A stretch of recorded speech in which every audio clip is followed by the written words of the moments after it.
Ganito pala kamahal ang engagement ring ni Julia Montes na nabalitang ibinigay ni Coco Martin matapos ang probinsyano.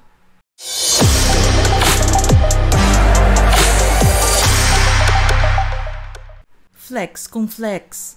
Tila napagod na si Julia Montes sa pagtatago ng mga alahas na kanyang isinusuot, lalo na kapag nagpo-post ito sa kanyang social media. Ilang beses na rin kasing pinag-usapan ang tungkol sa mga singsing na suot nito. Nagsimulang mapuna ng mga netizens ang isang diamond ring sa isang post nito noong 2020 at dito na rin nag-umpisa na pag-usapan ang nalalapit umanong pagpapakasal nila ni Coco Martin. 2 taon na nga ang nakalilipas pero walang pagkumpirma ang maririnig mula sa kanilang dalawa. Sinisigurado talaga ni na Julia at Coco na panatilihing pribado ang kanilang personal na buhay at hindi na isama pa ang publiko sa mga usapin ng pag-ibig. Pero habang pinag-uusapan ang hindi nila pag-amin sa tunay na estado ng kanilang relasyon sa publiko, ilang diamond rings na rin ang makikitang suot ni Julia sa kanyang daliri. Sa tuwing mababanggit kasi sa mga pahayagan ang tungkol sa engagement o kasal, makikitang nakasuot ng mamahaling singsing ang aktres. Tila na-flex na rin ang kasamahan niya dati sa teleserye na si Dimples Romana ang pinaghihinala ang engagement ring nito. Ilang buwan lang ang nakaraan nang bigla itong mahagip sa isang video. Ngunit mapapansing nahiya naman si Julia dahil sa bilis ng pagbaba ng kamay nito. Nakita na rin ang kaparehong singsing nang mag-post ito ng litrato para sa ini-endorsong shampoo. Pero ang singsing na nakita ng mga netizens ay simple at maliit lamang ang bato, kumpara sa mga nakita nila nitong nagdaang araw. Sa post nito noong October 11, kung saan ipinakita niya ang pagdalaw sa isang Japanese restaurant, makikita na lumaki na ang bato na kanyang suot. Kumikinang at nakakasilaw ang laki ng mga diamante na nakalagay sa singsing. At mas nasilayan pa ng mga netizens ang itsura ng singsing na ito nang mag-post siya ng mirror selfie nang bumisita ito sa isang skincare clinic. Mapapansin ang mga suot nitong singsing, isang full eternity diamond ring at ang isa naman ay may napakalaking diamante na napapalibutan ng maliliit pang mga bato. Hindi tuloy napigilan ng ilang netizens na mapatanong kung ito na ba ang engagement ring na ibinigay ni Coco sa kanya. Marami naman ang nagsabing napalitan ng mas malaking bato ang unang naibigay noon at lumevel up na nga ang singsing na isinuot ng action star sa daliri ng napapabalitang girlfriend. Kung ilalarawan ang singsing ni Julia, ito ay maaaring ipagpalagay na mahigit 4 carats ang bato na round, brilliant and clear cut. Dinisenyohan pa ito ng ilang maliliit na bato na nakapalibot sa mismong singsing. Naglalaro ang presyo ng ganitong klasing singsing sa ilang milyong piso o higit pa depende sa pagkakagawa at pagkakadesenyo nito. Ang full eternity diamond ring naman na makikita bilang ikalawang singsing sa daliri ni Julia ay masasabing nasa 1 milyon din ang halaga. Ilang mga netizens naman ang nagbigay ng kanilang komento sa napansing singsing ni Julia. Ang laki ng diamante ha! Ito ang biggest na nakita ko sa mga celebs. Yan yung unang nakita ko. Ang laki ng bato. Congratulations sa wedding ring. Private life is more happy. Parang yung singsing padami ng padami. Sana all everyday engaged. Yung singsing sarap sa mata, nakakasilaw. May ilang din ang pinagtakhan kung bakit dalawa ang suot na singsing ni Julia.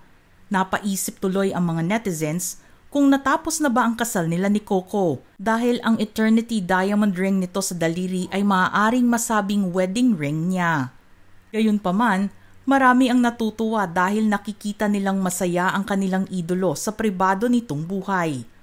Nang magdiwa nga si Coco ng kanyang 41st birthday nitong November 1, ay simpleng mensahe lamang ang inilagay ni Julia sa caption ng kanyang post at sinabihan itong continue to be you.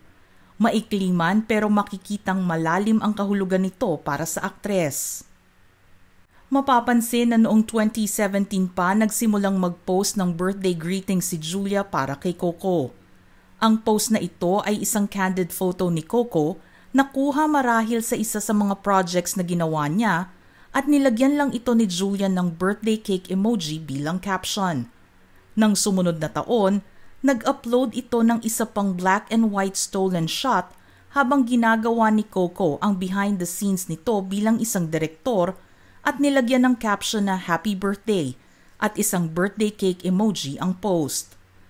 Noong 2019 naman, ibinahagi niya ang letrato ni Coco na nakadisplay sa hallway ng ABS-CBN at naglagay ng HBD na nilagyan ng kissed face at birthday cake emoji sa caption. Maikli at simple naman muli ang pagbati ng aktres noong 2020 dahil isang candid na photo ni Coco ang kanyang ipinost pagkatapos nitong makahuli ng isda at nilagyan niya lamang ito ng gift, red heart at birthday cake emoji ang post. Samantala, isang mahabang mensahe naman ang nabasa sa post nito noong 40th birthday ng aktor. Makikitang ang letrato ni Coco kasama ang alagang parrot ang inilagay nito at sinabing siya ay isang mapagmahal na tao sa kapwa, kaibigan, pamilya maging sa kanyang trabaho bilang artista at umaasa na makamtan din niya sa sarili ang saya na naidulot at naibigay nito sa ibang tao. Matagal nang pinag-uusapan ang ugnayan at namamagitan sa pagitan ni Julia at Coco. Simula pa lamang kasi noong magsimulang magkatrabaho ang dalawa, pilit na silang ipinagtatambal maging sa tunay na buhay.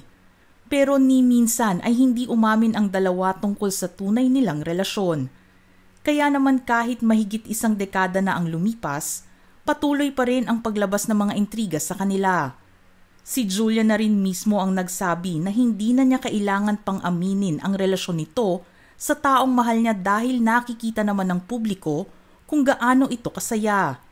Kahit wala nga raw pag-amin na mangyari, alam naman ng lahat kung sino ang lalaking nagpapasaya sa kanyang puso.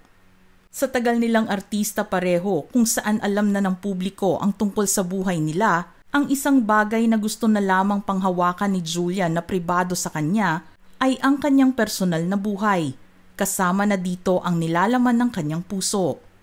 Hindi rin naman kasi sila umamin at hindi rin naman nag-deny ng tungkol sa kanila ni Coco, kaya hindi na rin dapat ipilit ng ilang mga fans at marites na paaminin silang dalawa. Aminado rin naman si Julia na noong pumasok ang kanyang karakter sa Ang Probinsyano, mas nabigyan sila ni Coco ng maraming oras upang magkasama. Dito ay mas nakilala niya si Coco at naging komportable na rin sa pakikipagtrabaho sa aktor. Aniya sa isang interview noon, sabi nga nila mas makikilala mo yung tao kapag nakakasama mo siya everyday.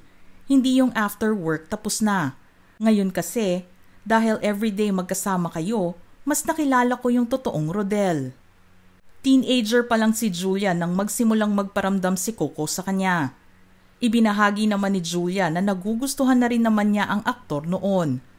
Yung mga misconceptions na akala niya ayaw ko sa kanya, syempre yun na pag-uusapan din naman.